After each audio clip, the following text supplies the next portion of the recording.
चमकता हुआ gold brand जो कागजों पर सोना बेचकर बाजार की आंखों में धूल झोंकता रहा। नाम है राजेश मेहता। ये नाम कभी भारत के गोल्ड और ज्वेलरी सेक्टर में एक बड़े और भरोसेमंद ब्रांड की तरह देखा जाता था। उनकी कंपनी राजेश एक्सपोर्ट्स को दुनिया की सबसे बड़ी गोल्ड रिफाइनरी और एक्सपोर्ट कंपनी में गिना जाता था। बेंगलुरु से शुरू हुआ ये कारोबार सालों में अरबों खरबों के साम्राज्य में बदल गया था। लेकिन जून 2026 में सेबी की एक रिपोर्ट ने इस पूरे चमत्कार साम्राज्य की नींव को हिला कर रख दिया है। सेबी ने अपनी जांच में ऐसे आरोप लगाए जिन्होंने पूरे शेयर बाजार को हिलाकर रख दिया। रिपोर्ट के मुताबिक कंपनी ने अपने राजस्व को असल में कई गुना बढ़ा चढ़ाकर दिखाया था, इतना कि आंकड़ा करीब 15 लाख करोड़ रुपए तक पहुंच गया।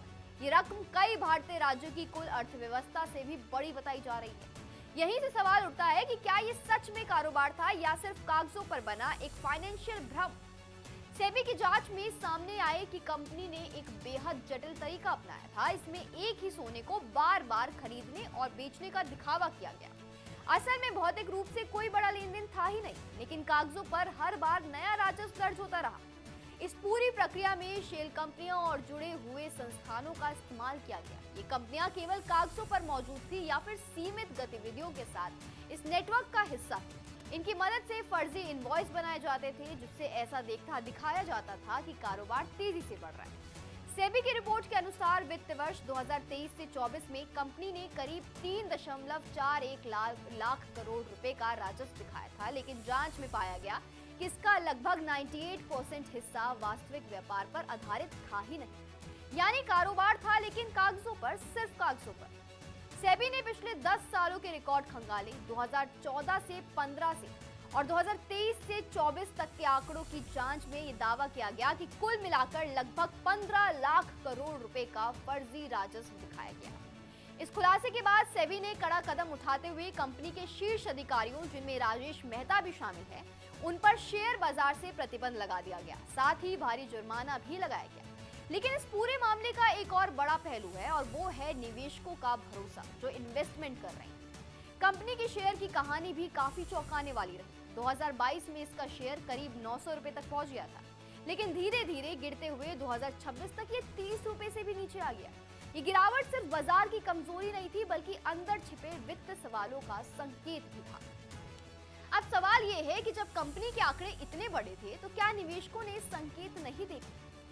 यहीं पर म्यूचुअल फंड्स और बड़े संस्थागत निवेशकों की भूमिका सामने आती है। रिपोर्ट्स के मुताबिक पिछले 10 सालों में ज्यादातर घरेलू म्यूचुअल फंड्स ने इस कंपनी से दूरी बनाए रखी। कारण साफ था कि कंपनी का राजस्व बहुत बड़ा था, लेकिन मुनाफा उस हिसाब से मजबूत नहीं दिख रहा।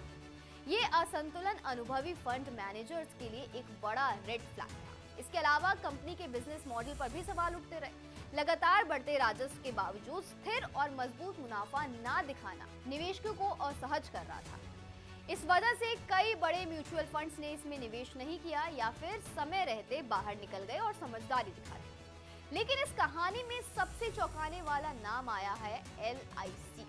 देश की सबसे बड़ी सरकारी बीमा कंपनी LIC ने इस कंपनी में अपनी हिस्सेदारी लगातार बढ़ाई और ये करीब 10.8% तक पहुंच गई, जबकि अन्य संस्थागत निवेशक इससे दूरी बना रहे थे। इस पर अलग अलग राय सामने आई है। कुछ विशेषज्ञों का कहना है कि LIC का नजरिया लंबी अवधि का होता है। उसे लगा होगा कि गोल्ड रिफाइनिंग का बिजनेस मजबूत है और समय के साथ मुनाफा बढ़ जाएगा।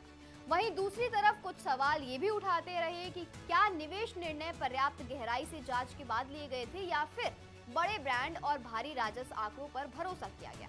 LIC ने अभी तक इस मामले पर कोई सार्वजनिक प्रतिक्रिया नहीं दी है, लेकिन शेयरों की भारी गिरावट के बाद अब उसकी निवेश रणनीति पर भी सवाल उठ रहे हैं।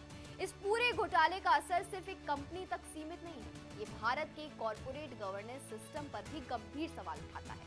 अगर एक कंपनी एक दशक तक इतना बड़ा फर्जी राजस्व दिखाती रही तो ऑडिटर्स और रेगुलेटर्स की भूमिका पर भी सवाल उठना स्वाभाविक था। सेबी का मानना है कि ये सिर्फ एक वित्तीय गड़बड़ी नहीं थी, बल्कि निवेशकों को जानबूझकर गुमराह करने की कोशिश की गई। अब सवाल आता है कि आगे क्या होगा। सेबी की जांच अभी खत्म नहीं हुई है। आगे इस मामले में और सख्त कार्रवाई हो सकती है। संभावना है कि ED और CBI जैसी एजेंसियां भी इस केस में शामिल हो, दखल दें। कंपनी के शीर्ष अधिकारियों पर आपराधिक मुकदमे चल रहे हैं। निवेशकों के लिए नुकसान की भरपाई लगभग असंभव मानी जा रही है।